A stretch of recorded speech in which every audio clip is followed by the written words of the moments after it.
प्रेम से बोलिए सूरज भगवान की जय। प्यारे भक्तों, आज आप सभी श्रवण करें सूरज भगवान की व्रत कथा। द्वारपर की बात है।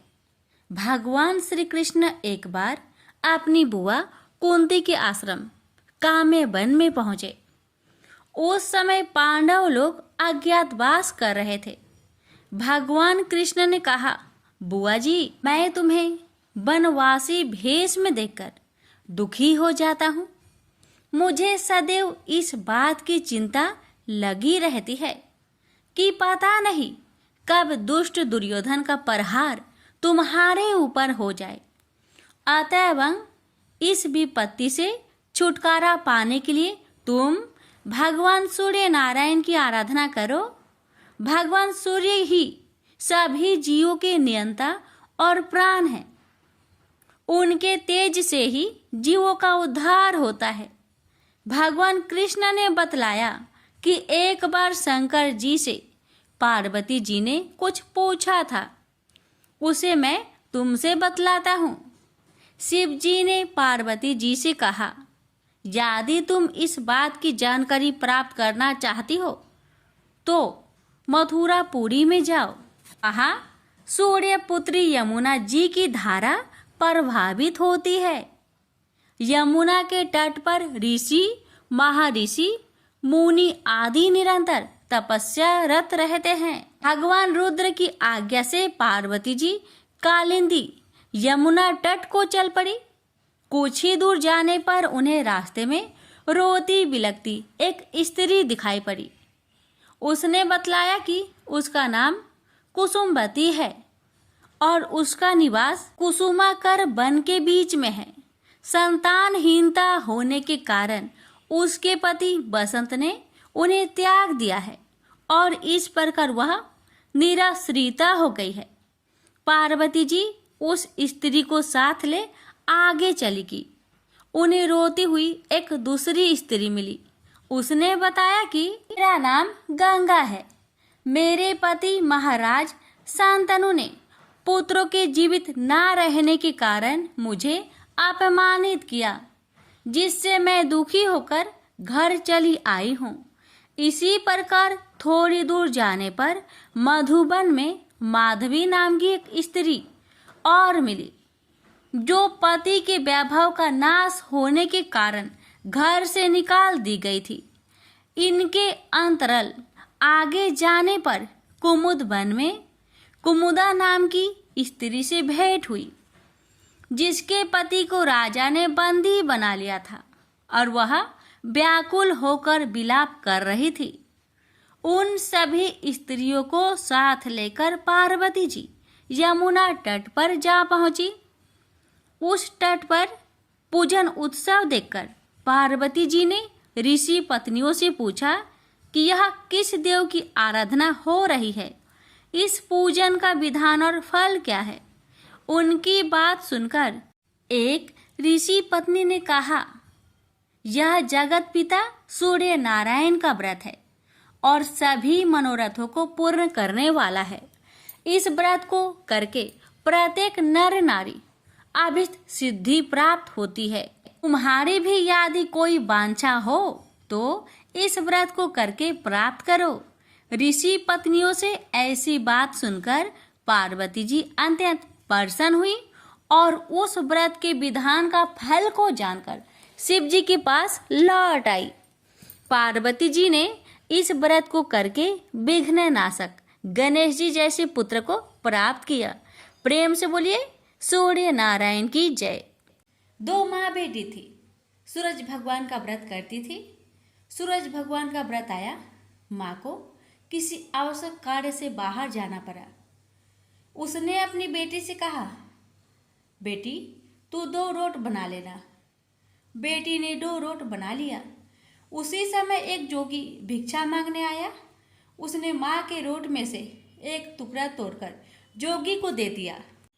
माँ बाहर से आई और बोली, मेरा रोट दे। तो बेटी बोली, माँ, एक जोगी भिक्षा मांगने आया था, आपके रोट में से थोड़ा टुकड़ा उसको दे दिया। ऐसा सुनते ही उसकी माँ ने जिद पकड़ ली और सारा दिन कहने लगी घी रोटो दे, घी रोटो मेली कोर दे, पूरो दे पर महारो दे। सब ने यही सोचा कि यह पागल हो गई और सब जनों ने मिलकर उसे एक अंधेरी कोठरी में बंद कर दिया। लड़की का एक राजकुमार से विवाह हो गया। उसके पति ने जिद कर ली कि मेरे को अपने ससुराल जाना है। बेटी की मायके में कोई और नहीं था। जब उसने सूरज भगवान से विनती की कि मेरे को 1.25 पहर का मायका दो, जब सूरज भगवान तथास्तु कहकर अंतर ध्यान हो गए, उसके बाद सूरज भगवान की कृपा से जंगल में महल, बाग बगीचे, माता पिता, भाई बहन, भाभी भतीजे सब बेटी जमाई के आदर सत्कार करने लगे, अपना प्यार लुटाने लगे। 1.25 पहर का समय बीतने लगा, पर जामाई जी का मन नहीं भरा। बेटी बोली, चलो देर हो रही है। उसको पता था 1.25 पहर होते ही सब खत्म हो जाएगा। वो अपने पति को लेकर जाने लगी। उसके पति ने अपने एक पाँव की मोचरी वहीं छोड़ दी। आधे रास्ते गया और बोला, मेरी मोचरी वहीं रह गई। उसने बहुत समझाया, आपके क्या कमी है, पर वह नहीं माना। वापस जाकर देखा तो वहाँ जोर से हवा चल रही। जहाँ भोजन बनाया वहाँ राख उड़ रही। पेड़ के नीचे उसकी मोचरी रखी थी। उसके पति ने उसका हाथ पकड़ा और पूछा, ये जादू किया तुमने? तब उसने अपने पति को सारी बात बताई। उसके पियर मायका में कोई नहीं है, उसकी एक बावली माँ है। ये तो सूरज भगवान ने उसको 1.25 पहर का मायका दिया। उसने और उसके पति ने सूरज भगवान से प्रार्थना की और सूरज भगवान की कृपा से उसकी माँ ठीक हो गई और उसको बहुत सारी धन दौलत देकर विदा किया। हे सूरज भगवान, जैसा लड़की को दिया वैसा सबको देना। कहानी कहते सुनते हुक्कारा भरते सभी के परिवार को देना। प्रेम से बोलिए सूर्य नारायण की जय। प्राचीन काल में एक नगर में एक वृद्धा रहती थी। उसका नियम था कि वह हर रविवार घर आंगन गोबर से लिपकर भोजन तैयार करती और सूर्य देव को भोग लगाकर ही भोजन करती थी। ऐसा व्रत करने से उसका घर अनेक प्रकार से धन्य धान्य से पूर्ण हो गया। श्री हरि की कृपा से घर में किसी प्रकार की विघ्न या दुख नहीं था। सब प्रकार से घर में आनंद रहता था। इस तरह कुछ दिन बीत जाने पर उसकी एक पड़ोसन, जिसकी गौ का गोबर वह वृद्ध लाया करती थी, विचार करने लगी कि यह वृद्ध सर्वदा मेरी गौ का गोबर ले जाती है, इसलिए अपनी गौ को घर के भीतर बांधने लगे। वृद्धा को गोबर न मिलने से रविवार के दिन अपने घर को न लिप सकी, इसलिए उसने न तो भोजन बनाया न भगवान को भोग लगाया तथा स्वयं भी उसने भोजन नहीं किया। इस प्रकार उसने निराहार व्रत किया। रात्रि हो गई और वह भूखी सो गई। रात्रि में भगवान ने उसे स्वप्न दिया और भोजन न बनाने तथा लगाने का कारण पूछा। वृद्धा ने गोबर न मिलने का कारण सुनाया। तब भगवान ने कहा कि माता, हम तुमको ऐसी गौ देते हैं जिससे सभी इच्छाएं पूर्ण होती है, क्योंकि तुम हमेशा रविवार को गौ के गोबर से लिपकर भोजन बनाकर मेरा भोग लगाकर खुद भोजन करती हो। इससे मैं खुश होकर तुमको वरदान देता हूँ। निर्धन को धन और बाज स्त्रियों को पुत्र देकर दुखों को दूर करता हूँ तथा अंत समय में मोक्ष देता हूँ। सपने में ऐसा वरदान देकर भगवान तो अंतर ध्यान हो गए और वृद्धा की आँख खुली तो वह देखती है कि आंगन में एक अति सुंदर गौ और बछड़ा बंधे हुए हैं। वह गाय और बछड़े को देखकर अति प्रसन्न हुई और उसको घर के बाहर बांध दिया और वहीं खाने को चारा डाल दिया। जब उसकी पड़ोसन वृद्धा ने घर के बाहर एक अति सुंदर गौ और बछड़े को देखा तो देश के कारण उसका हृदय जल उठा और उसने देखा कि गाय ने सोने का गोबर किया है, तो वह उस गाय का गोबर ले गई और अपनी गाय का गोबर उसकी जगह रख गई। वह नित्य प्रति ऐसा ही करती रही और सीधी साधी वृद्धा को इसकी खबर नहीं होने दी। तब सर्वव्यापी ईश्वर ने सोचा कि चालाक पड़ोसन के कर्म से वृद्धा ठगी जा रही है, तो ईश्वर ने संध्या के समय अपनी माया से बड़े जोर की आंधी चला दी। वृद्धा ने आंधी के भय से अपनी गौ को भीतर बांध लिया। प्रातःकाल जब वृद्धा ने देखा कि गौ ने सोने का गोबर दिया, तो उसके आश्चर्य की सीमा न रही और वह प्रतिदिन गौ को घर के भीतर ही बांधने लगी। उधर पड़ोसन ने देखा कि बुढ़िया गौ को घर के भीतर बांधने लगी है और उसका सोने का गोबर उठाने का दांव नहीं चलता, तो वह ईर्ष्या और डाह से जल उठी और कुछ उपाय न देखकर पड़ोसन ने उस देश के राजा की सभा में जाकर कहा, महाराज, मेरे पड़ोस में एक वृद्धा के पास ऐसा गौ है जो आप जैसे राजा के ही योग है। वह नित्य सोने का गोबर देती है। आप उस सोने से प्रजा का पालन करिए। वह वृद्धा इतने सोने का क्या करेगी? राजा ने यह बात सुनकर अपने दूतों को वृद्धा के घर से गौ लाने की आज्ञा दी। वृद्धा प्रातः ईश्वर का भोग लगा भोजन ग्रहण करने जा ही रही थी कि राजा के कर्मचारी गौ को खोलकर ले गए। वृद्धा काफी रोई चिल्लाई, किंतु कर्मचारियों के समक्ष कोई क्या कहता। उस दिन वृद्धा गौ के वियोग में भोजन न खा सकी और रात भर रो रो कर ईश्वर से गौ को पुनः पाने के लिए प्रार्थना करती रही। उधर राजा गौ को देखकर बहुत प्रसन्न हुआ, लेकिन सुबह जैसे ही वह उठा, सारा महल गोबर से भरा दिखाई देने लगा। राजा यह देख घबरा गया। भगवान ने रात्रि में राजा को सपने में कहा कि हे राजा, गाय वृद्धा को लौटाने में तेरा भला है।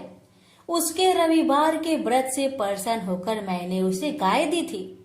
प्रातः होते ही राजा ने वृद्धा को बुलवाकर बहुत से धन के साथ सम्मान सहित गौ बछड़ा लौटा दिया। उसकी पड़ोसिन को बुलाकर उचित दंड दिया। इतना करने के बाद राजा के महल से गंदगी दूर हो गई।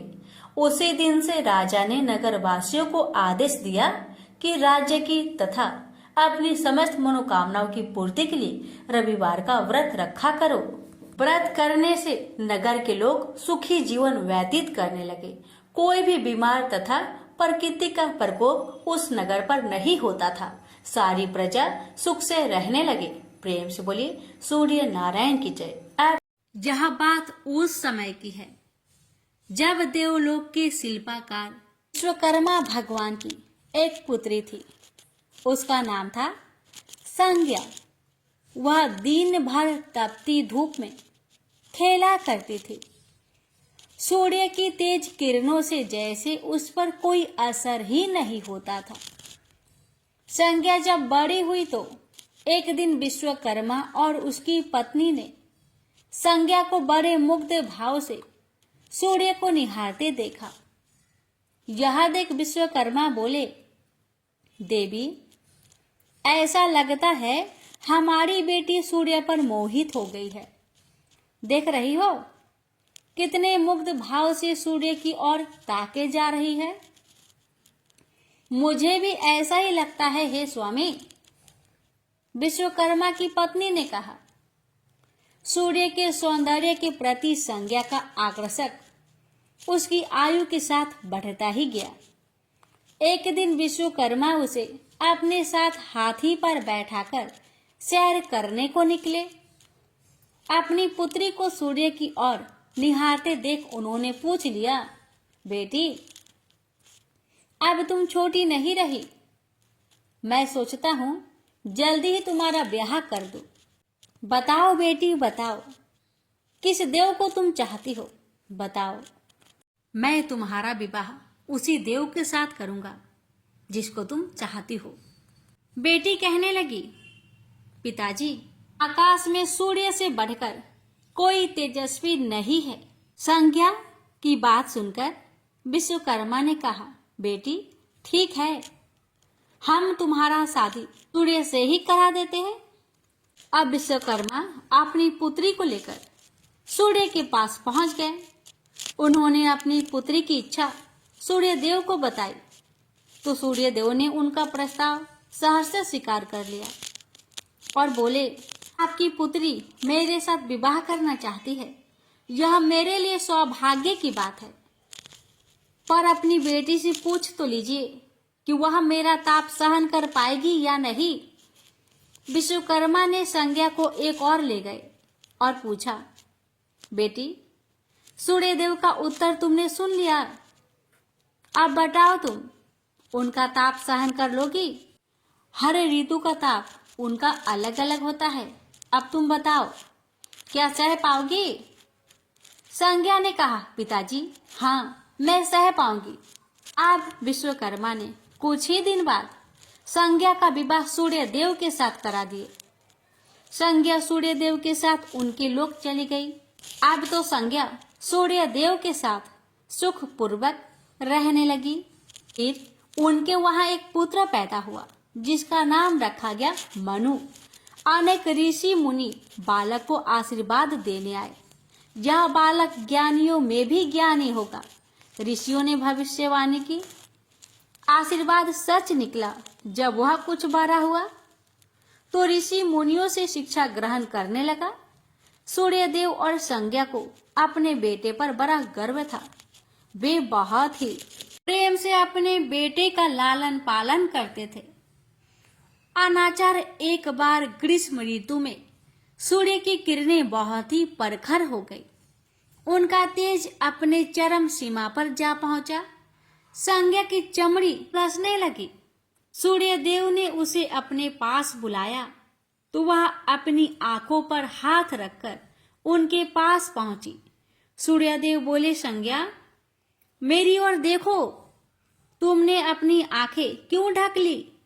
नेत्र खोलो और मेरी ओर देखो, मैं तुम्हारा पति हूँ। संज्ञा बोली, स्वामी आपके ताप से मेरी आंखें खुल नहीं पा रही है। संज्ञा की बात सुन सूर्यदेव ने कहा, इसका अर्थ तो ये हुआ कि तुम मुझे अपने से दूर कर रही हो। विवाह के पूर्व मैंने तुमसे पूछा भी था कि क्या मेरा ताप सहन कर पाओगी। तुम्हारी सहमति पाकर ही मैंने तुम्हारे साथ विवाह करना स्वीकार किया था, लेकिन अब तुम अपने वचन से मुकर रही हो। सूर्यदेव क्रोधित होकर कहने लगे। संज्ञा बोली, हे स्वामी, इसमें मेरा दोष नहीं, आपका ताप ही प्रखर है। यह सुन सूर्यदेव और भी कुपित हो उठे और बोले, सुनो संज्ञा, प्राणवान वस्तुओं को जीवित रखने वाला मैं ही हूँ, परंतु तुमने मेरी ओर से आंखें बंद कर ली, अतः तुम्हारे गर्भ से जो बालक उत्पन्न होगा वह यम होगा। यम अर्थात मृत्यु का देवता। संज्ञा वहां से भाग जाना चाहती थी, लेकिन बच्चों का मोह उसे विवश किए हुए था। संज्ञा की एक सहचरी थी, उसका नाम था छाया, जो हूबहू संज्ञा की ही प्रतिलिपि थी। उसने इस विषय में छाया की मदद लेने का निश्चय किया। उसने छाया को बुलाया और अपनी समस्या बताई। सुनकर छाया बोली, मुझे क्या करना होगा? तो संज्ञा कहने लगी, तुम संज्ञा बनकर मेरे पति के साथ जाओ और उनकी पत्नी और बच्चों की मां बनकर वहीं रहो। फिर छाया ने कहा, अगर उन्होंने मुझसे पूछताछ की तो मैं क्या कहूंगी? तो संज्ञा ने कहा, तुम बता देना कि मैं संज्ञा हूं, अपना भेद कभी मत खोलना। छाया कहती है, लेकिन मैं ये सब कैसे करूंगी? और करूंगी तो मेरी एक शर्त भी है कि अगर कभी सूर्यदेव मुझ पर बिगड़े या फिर श्राप देने लगे तो मैं सारा भेद खोल दूंगी।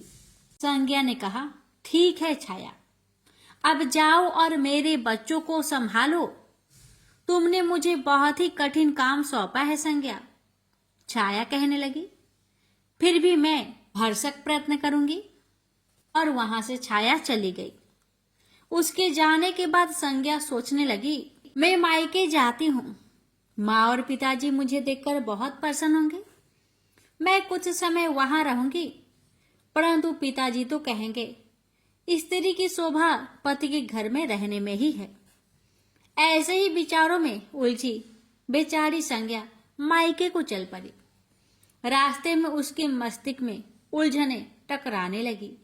वह सोचने लगी, पिताजी जब मुझे लौट जाने को कहेंगे तब मैं क्या करूंगी? तब मैं जंगल में चली जाऊंगी। इसी सोच विचार के साथ संज्ञा अपने मायके पहुंच गई। पिता ने उसका बड़ा सत्कार किया। बोले, आओ बेटी आओ, सब कुशल मंगल तो है? तो संज्ञा बोली, नहीं पिताजी नहीं, आपने ठीक ही कहा था। ग्रीष्म ऋतु में मैं सूर्य देव की ताप सहन नहीं कर सकी। अब तो संज्ञा कुछ दिन अपने पिता के घर में सुख से रही।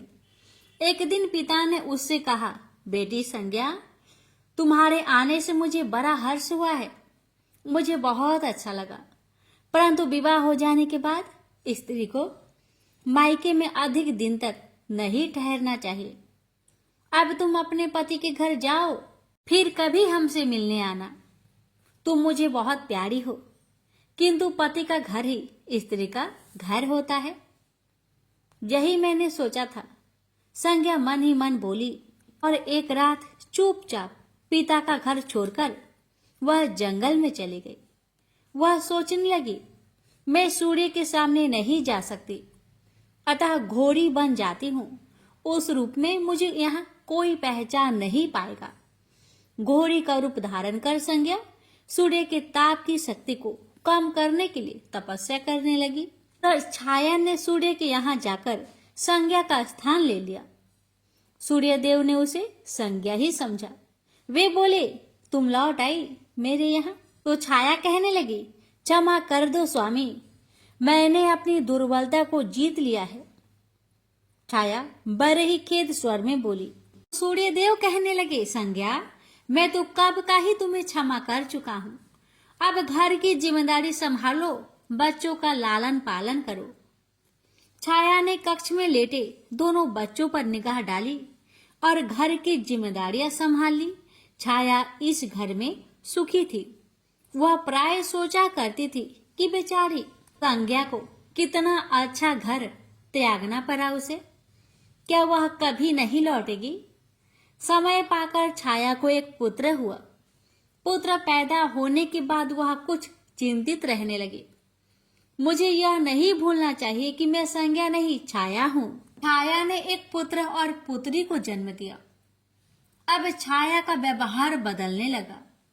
वह अपने बच्चों से तो ज्यादा प्यार करती, लेकिन संज्ञा के बच्चों को तारने और उनके साथ दुर्व्यवहार करने लगी। मनु ने तो बी माता के व्यवहार को नजरअंदाज कर दिया, लेकिन यम को उसका व्यवहार खटकता रहा। माता छाया का यमुना बहन के साथ ऐसा व्यवहार करना उचित नहीं। वह अपने बच्चों के साथ तो कितना अच्छा व्यवहार करती थी। हम भाई बहन से नफरत, एक दिन तो हद ही हो गई। छाया ने यमुना के बाल पकड़े और उसे डंडे से पीटते हुए बोली, कमबख्तो, मरते भी तो नहीं, मर जाओ तो मेरा पीछा छूटे। जब छाया देर तक यमुना को पीटती रही तो यम से ना रहा गया। उसने जाकर छाया का हाथ पकड़ लिया और गुस्से से बोला, बस माता बस, अब तुमने यमुना पर हाथ उठाया तो मुझसे बुरा कोई ना होगा। अच्छा, तेरी यह हिम्मत, मुझे धमकी देता है? ठहर जा, आज मैं तेरे पिताजी से इसकी शिकायत करूंगी। छाया बड़े ही क्रोध स्वर में बोली, लेकिन छाया ने इस डर से सूर्य देव से शिकायत न की, कहीं उसका भेद उजागर न हो जाए। लेकिन यम और यमुना ने तंग आकर अपने पिता से उसकी शिकायत अवश्य कर दी। पिताजी, यह स्त्री हमारी माँ नहीं है। यम ने कहा, हाँ पिताजी हाँ, पुत्र माता से विमुख हो सकता है, परंतु माता की ममता कभी कम नहीं होती। यमुना भी बोल उठी। सूर्य देव ने कहा, मैं देख लूंगा, तुम जाओ, डरो नहीं, बस सब ठीक हो जाएगा। ऐसा कहकर सूर्य देव ने बच्चों को धैर्य बंधाया, लेकिन बच्चों के जाते ही वह सोच में पड़ गए। बच्चे ठीक कहते हैं, यह अवश्य कोई मायाविनी है। सूर्यदेव गुस्से में भरकर छाया के पास पहुंचे और उसके केस पकड़कर झकझोर कर बोले, सच बताओ तुम कौन हो, अन्यथा मैं तुम्हें कठोर दंड दूंगा। ठहरिए स्वामी ठहरिए, छाया कांपती हुई बोली। स्वामी, मैं संज्ञा की छाया हूं। वह आपकी देखभाल का भार किसी को सौंपे बिना नहीं जाना चाहती थी, इसलिए उसने मुझे आपके पास भेज दिया है। सूर्यदेव ने कहा, संज्ञा कहाँ गई है? तो छाया ने बताया, अपने पिता के यहाँ। अब तो सूर्यदेव सीधे विश्वकर्मा के पास पहुंचे और उनसे पूछा कि संज्ञा कहाँ है? तो विश्वकर्मा जी ने कहा, वह तुम्हारे तेज से बचने के लिए यहाँ आई थी। विश्वकर्मा की बातें सुन सूर्यदेव ने कहा, तो आप मेरा तेज को घटा दीजिए, फिर उसे खोजने के लिए चलते हैं। विश्वकर्मा ने सूर्यदेव के तेज का 8वां भाग को छाट दिया, जिससे उनका तेज घट गया। फिर वे संज्ञा को खोजने निकले। उन्होंने राहगीरों से पूछताछ की, तुमने इधर कोई घोड़ी को देखा है क्या? हाँ, एक बिलछन घोड़ी को हमने नदी के पास विचरण करते हुए देखा है, राहगीरों ने बताया। उसमें बिलछन की क्या बात है? वह घोड़ी मानवी भाषा भी बोलती है। देव, अब तो यह अवश्य ही संज्ञा होगी, सूर्यदेव बोले। सूर्य घोड़ी के निकट पहुंचे और कहा, संज्ञा, मैं सूर्य हूं, तुम्हारा पति। अब यह घोड़ी का रूप त्याग दो। जब तक मेरी मनोकामना पूरी न होगी, मैं यह घोड़ी का रूप नहीं त्यागूंगी। घोड़ी बनी संज्ञा ने उत्तर दिया, तुम्हारी मनोकामना तो पूरी भी हो गई, सूर्यदेव ने कहा। फिर विश्वकर्मा बोलने लगे, बेटी, सूर्यदेव ठीक कहते हैं, मैंने इनके तेज का 8वां भाग को काट दिया है। पिता से अवशासन पाकर संज्ञा ने अपना घोड़ी वाला रूप त्याग दिया और अपने स्वाभाविक रूप में आ गई। वह हर्ष से अपने पिता से लिपट गई और फूट फूट कर रोने लगी। फिर उसने झुककर सूर्यदेव के पांव छुए और पूछा, स्वामी, हमारे बच्चे तो सकुशल है ना? सूर्यदेव ने कहा, हाँ, दोनों बच्चे ठीक है। मनु, यम और यमुना को अब फिर से मां मिल जाएगी। सूर्यदेव ने मुस्कुराकर कहा, मैं अब कभी भी अपना घर त्याग कर नहीं जाऊंगी। संज्ञा ने सूर्यदेव को वचन दिया और साथ में संज्ञा बोली, स्वामी, आप छाया को क्षमा कर देना और अपने साथ ही रखना। दोनों का मिलन देखकर विश्वकर्मा ने भी अपना आशीर्वाद प्रदान किया। जाओ और सदा सुख शांति से रहो। सूर्यदेव और संज्ञा सूर्यलोक पहुंचे और छाया और बच्चे के साथ आनंद पूर्वक रहने लगे। तो प्रेम से बोलिए, सूर्य नारायण की जय। अटपट नगरी का एक गरीब ब्राह्मण लकड़ियों और घास के लिए हर रोज जंगल में जाया करता था। एक दिन उसने वहां वन देवियों को सूरज भगवान की पूजा करते हुए देखा। सूर्य नारायण के आह्वान का उनका अनुष्ठान अनूठा था। ब्राह्मण ने साहस जुटाकर उनसे पूछा कि ये क्या कर रहे हैं आप लोग? तब उन्होंने उत्तर दिया, यह सूर्य नारायण का अनुष्ठान है। ब्राह्मण ने कहा, मुझे भी इसकी विधि बताइए। तब वन देवियों ने कहा, नहीं, यह बहुत शक्तिशाली अनुष्ठान है। यदि हम तुम्हें सिखा देंगे तो संभवतः तुम अहंकारी हो जाओगे और इसे विधि पूर्वक न करोगे। ब्राह्मण ने वचन दिया, नहीं नहीं, मैं ऐसा बिल्कुल नहीं करूंगा। मैं विनम्रता पूर्वक संपूर्ण विधि का भली भांति पालन करूंगा। तब वन देवियों ने कहा, उसे अनुष्ठान की विधि समझाई कि रविवार को चंदन सार से सूर्य नारायण का चित्र बनाकर उसे पुष्प और फल अर्पित करे। उसके बाद 6 महीने तक हर रविवार को वह ऐसा ही करे। फिर उसके अगले 6 महीने गरीबों को दान करे। ब्राह्मण घर गया और रविवार से अनुष्ठान प्रारंभ कर दिया। उसके अनुष्ठान से सूरज भगवान बहुत प्रसन्न हुए। धन धान्य से ब्राह्मण का घर भर गया। उसे बहुत प्रसिद्धि प्राप्त हुई। एक दिन रानी ने उसे बुलवाया। राजमहल में जाते समय भय से उसकी टांगे कांप रही थी। रानी ने उसे बैठने को आसन दिया और सहृदयता से कहने लगी, डरने की कोई बात नहीं है। हमने आपको इसलिए बुलाया है कि हम चाहते हैं आप अपनी बेटियां हमें दे दें। ब्राह्मण सिसकते हुए कहा, मेरी बेटियां बहुत तंगी में बड़ी हुई है। राजवंश में उनके साथ चाकरों के समान आप व्यवहार करेंगी। रानी ने उसे आश्वस्त किया कि नहीं नहीं, ऐसी बात नहीं है, आप चिंता ना करें, उनके साथ राजसी व्यवहार किया जाएगा। एक का राजा से विवाह होगा और दूसरी का मंत्री से होगा। ब्राह्मण ने खुशी खुशी रानी का प्रस्ताव स्वीकार कर लिया। शीघ्र ही विवाह हो गए और ब्राह्मण की बिटिया ससुराल चली गई। पूरे 12 बरस ब्राह्मण उनसे मिलने नहीं आया। वह अपने काम और काज में और अनुष्ठान में व्यस्त रहता था। तथा 12 बरस बाद उसने बेटियों से मिलने की सोची। पहले वह बड़ी बेटी के पास गया। बड़ी बेटी राजा से ब्याही थी। बेटी ने पिता को रत्न जड़ित चौकी पर बिठाया, सुगंधित जल से उनके हाथ पैर धुलवाए और मिठाई परोसी। ब्राह्मण ने कहा, जलपान से पहले तुम मेरी कथा सुनोगी? पर बेटी ने कहा, नहीं बाबा, आज मुझे अवकाश नहीं। महाराज अखेट के लिए प्रस्थान करने वाले हैं, मुझे उनके खाने की व्यवस्था करनी होगी। ब्राह्मण को उसका व्यवहार बहुत अशिष्ट लगा। वह क्रोध होकर वहां से चल पड़ा। ब्राह्मण वहां से छोटी बेटी के पास गया जो कि मंत्री से ब्याही गई थी। बेटी पिता को देखकर बहुत प्रसन्न हुई। बेटी ने उसे नक्काशीदार चौकी पर बिठाया, सुगंधित जल से हाथ पांव धुलवाए और उनके खाने के लिए मिठाई लेकर आई। ब्राह्मण ने कहा, बेटी, जलपान से पहले तुम्हें मेरी कथा सुननी होगी। बेटी ने कहा, हाँ अवश्य बाबा, कथा सुनकर मुझे प्रसन्नता होगी। यह कहकर वह घर के भीतर जाकर 6 मोती लेकर आई। 3 मोती पिता के हाथ पर रखे और 3 अपने हाथ में रखे। यह कथा ब्राह्मण ने आज से पहले किसी को नहीं सुनाई थी। उसने बेटी को बताया कि कैसे वह वन देवियों से मिला और कैसे उन्होंने उसे सूर्य नारायण का अनुष्ठान पूजन विधि बताया।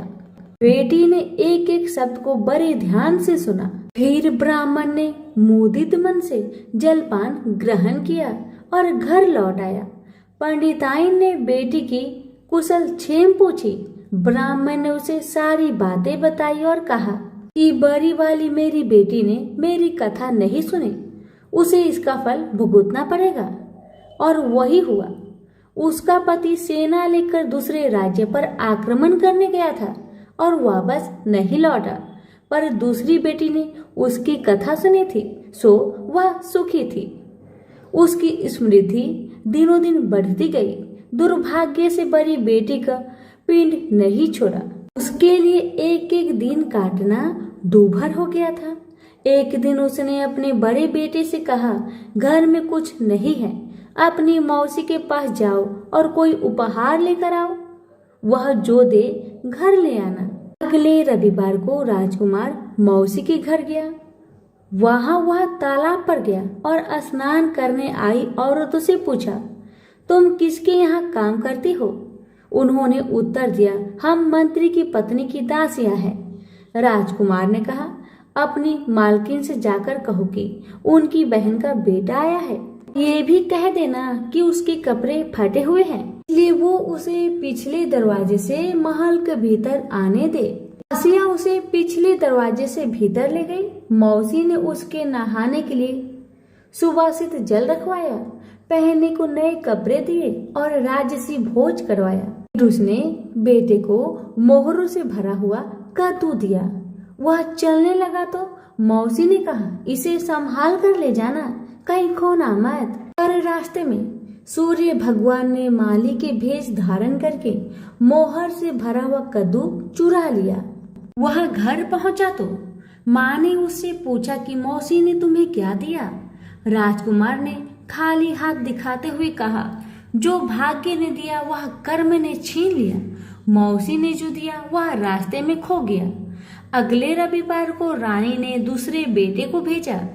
वह भी शहर के तालाब पर गया और नहाने धोने आई औरतों से पूछा, तुम कहाँ काम करती हो? औरतों ने कहा, हम मंत्री की पत्नी की दासियां हैं। अपनी मालकिन से कहो कि उसकी बहन का बेटा आया है। और उसे भी पिछले दरवाजे से भीतर ले जाया गया। नहाने और नए कपड़े पहनने के बाद राजकुमार ने भोजन किया। वह चलने लगा तो मौसी ने उसे मोहर से भरी हुई खोखली छड़ी दी और बोली, इसे संभाल कर ले जाना, कहीं खोना मत। रास्ते में सूरज भगवान ग्वाले का रूप धरकर आए और उसकी छड़ी चुरा लिए। वह घर पहुंचा तो रानी ने उससे पूछा कि मौसी ने तुम्हें क्या दिया? राजकुमार ने खाली हाथ दिखाकर कहा, जो भाग्य ने दिया वह कर्म ने छीन लिया। तीसरे रविवार को रानी ने तीसरे बेटे को भेजा। वह भी सीधे तालाब पर गया। मौसी ने उसकी भी वैसे ही खातिरदारी की। उसे नहलवाया, कपड़े दिए और खाना खिलाया। चलते समय उसने उसे मोहर से भरा हुआ खोखला नारियल दिया और कहा, इसे संभाल कर ले जाना, खोना मत। रास्ते में राजकुमार कुएं की जगह पर सुस्ताने के लिए रुका। जैसे ही उसने नारियल जगत पर रखा, वह लुढ़क कर कुएं में गिर गया। छपाक। वह घर पहुंचा तो रानी माँ ने पूछा कि वह क्या लाया है। राजकुमार ने जवाब दिया, जो भाग्य ने दिया वह कर्म ने छीन लिया। चौथा राजकुमार गया, तब भी वही हुआ। उसे मोहर से भरा हुआ कुल्हड़ मिला, जिसे सूर्य नारायण चील बनकर झपट ले गए। पांचवें रविवार को रानी खुद गई और जाकर तालाब पर खड़ी हो गई। छोटी बहन उसे खुद लेने के लिए आई और पिछले दरवाजे से घर में ले गई। नहलाने के बाद बताया कि उसकी विपत्ति का कारण यह है कि उसने बाबा की कथा सुनने से मना कर दिया था। फिर उसने दीदी को पूरी कथा सुनाई। रानी ने बहुत ध्यान से कथा सुनी और रविवार व्रत करने तक बहन के पास ही रही। और दोनों बहनें बहुत ही श्रद्धा भक्ति के साथ सूरज भगवान की आराधना करती। रानी का अनुष्ठान पूरा भी नहीं हुआ था कि उसके दिन फिर गए। उसे समाचार मिला कि बरसों की युद्ध के बाद उसके पति विजयी होकर अकूट धन लेकर साथ लौट रहे हैं। राजधानी लौटते हुए राजा अपनी साली और बहू से मिलने के लिए वहां रुका। जब उसने सुना कि उसकी रानी भी यही है, तो उसे लेने के लिए उसने पालकी और कुछ दासियां भेजी। नन्हे भांजे चिल्लाते हुए रानी के पास आए और कहने लगे, मौसी मौसी, तुम्हें लेने के लिए छत्र वाली पालकी आई है, साथ में हाथी, घोड़े और सैनिक भी है। सब देखने के लिए बाहर भागे। बरसों की विरह और व्यथा के उपरांत राजा और रानी ने एक दूसरे का हालचाल पूछा। बहनों ने एक दूसरे को मूल्यवान उपहार और रेशमी वस्त्र दिए। अगले दिन राजा और रानी ने अपने राजधानी के लिए प्रस्थान किया। पहले पड़ाव पर जब खाना बन गया तो रानी ने राजा के लिए और अपने लिए थाल परोसे। तभी उसे बहन से सुनी हुई कथा याद आई। उसने नौकरों को आदेश दिया कि वे पास के गांव में जाए और किसी निर्धन को लाए जो भूखा हो। गांव में उन्हें ऐसा कोई नहीं मिला, पर वापस आते समय उन्हें एक भूखा लकड़हारा मिल गया। वे उन्हीं को रानी के पास ले आए। रानी ने 6 मोती निकाले, 3 लकड़हारे को दिए और 3 अपने हाथ में रखे। फिर रानी ने उसे अपने पिता और वन देवियों की कथा सुनाई। लकड़हारे का रोम रोम कान बन गया। कथा सुनते ही उसके गड्डर की सारी लकड़ियां सोने की हो गई। उसने शपथ ली कि वह पूर्ण विधि विधान से सूर्य नारायण का अनुष्ठान करेगा, बिल्कुल वैसे ही जैसे वन देवियों ने ब्राह्मण को सिखाया था। अगले दिन राजा रानी ने दल बल के साथ फिर पड़ाव डाला। खाना बन गया तो रानी ने राजा के लिए और अपने लिए खाना परोसकर सेवकों को किसी निर्धन और भूखे को लाने का आदेश दिया। आज वे एक किसान को लाए जिसकी फसल मुरझा गई थी और कुआं सूख गया था। रानी ने 6 मोती निकाले, 3 किसान को दिए और 3 अपने हाथ में रखे। फिर उसने उसे अपने पिता और वन देवियों की कथा सुनाई। कथा संपूर्ण होने से पहले ही उसकी फसल फिर से हरी भरी हो गई और सूखे कुएं में पानी भर आया। वापस जाते समय उल्सित किसान ने शपथ ली कि वह संपूर्ण विधि विधान के साथ सूर्य नारायण का अनुष्ठान करेगा, जैसा कि वन देवियों ने ब्राह्मण को सिखाया था। तीसरे पड़ाव पर रानी ने एक बुढ़िया को सूरज भगवान की कथा सुनाई। बुढ़िया का बेटा जंगल में खो गया था, दूसरा तालाब में डूब गया था और तीसरा सांप काटने पर मर गया था। रानी की कथा सुनते ही बुढ़िया के तीनों बेटे एक एक करके पड़ाव पर आ गए। बुढ़िया खुशी के आंसू बहाते हुए वहां से गई। उसने प्रण किया कि वह सूरज भगवान की उसी विधि से आराधना करेगी जो वन देवियों ने ब्राह्मण को सिखाया था। चौथे पड़ाव पर रानी के चाकर एक हाथ पांव विहीन आदमी को लाए। उसकी आंखें इतनी कमजोर थी कि उसे मुश्किल से ही कुछ दिखता था, यहाँ तक कि उसका कोई नाम भी नहीं था। लोग उसे लोथ कहते थे। चाकरों ने उसे जब देखा तब वह मुंह के बल पड़ा था। वे उसे उठाकर पड़ाव पर ले आए। रानी ने उसे नहलवाया और नए कपड़े पहनने को दिए। फिर उसने 6 मोती निकाले, 3 लोथ के पेट पर रखे और 3 अपने हाथ में रखे। फिर उसने उसे अपने पिता और वन देवियों की कथा सुनाई। अपाहिज आदमी ने पूरा श्रद्धा से कथा को सुना। कथा सुनते ही उसके हाथ पैर निकल आए और इसके आंखों की ज्योत भी लौट आई। वो भी जाते समय अति प्रसन्न होकर गया। उसने शपथ लिया कि वह सूर्य नारायण की विधि पूर्वक आराधना करेगा, जैसे कि वन देवियों ने ब्राह्मण को बताया था। अगले दिन राजा और रानी अपनी राजधानी पहुंच गए। वे महल में भोजन करने के लिए बैठे तो सूरज भगवान स्वयं प्रकट हुए और उनके साथ भोजन करने की मनसा दर्शाई। राजन ने महल के सारे दरवाजे खुलवा दिए और अनेकानेक उत्कृष्ट व्यंजन बनाने का आदेश दिया। प्रत्येक पकवान को 6 अलग अलग खुशबुओं के साथ परोसा गया। सूर्य नारायण और राजा खाने के लिए बैठे। सूर्य नारायण को पहले कौर में ही एक लंबा वाल दिखा। वह क्रोधित होकर चिल्लाए, यह किस अधम स्त्री का वाल है। रानी भय से पीली पड़ गई। उसे याद आया कि अपनी विपत्ति के 12 वर्षों में वह उल्टे के नीचे बैठकर कंघी किया करती थी। संभवतः वह उसी का बाल है। वह सूरज भगवान के पैरों में गिर पड़ी, पर सूरज भगवान ने उसे माफ नहीं किया। अंततः रानी ने मोटी मोटी कंबल ओढ़ी, उल्टी में से एक एक लकड़ी निकाली और उस लकड़ी और बाल को शहर के बाहर ले जाकर अपने बाएं कंधे के ऊपर से फेंका। तब कहीं सूर्य नारायण का क्रोध शांत हुआ और उन्होंने भोजन ग्रहण किया। ब्राह्मण, राजा, रानी, उनके बच्चे, मंत्री की पत्नी, लकड़हारा, किसान, बुढ़िया और वह आदमी जिसे लोथ कहा जाता था, सभी को सूर्य नारायण की अनुकंपा से लंबी आयु मिली। जब तक वो जिए सुख से जिए। तो सभी प्रेम से बोलिए सूर्य नारायण की जय। कथा अच्छी लगे तो दूसरों को शेयर करना ना भूले। धन्यवाद।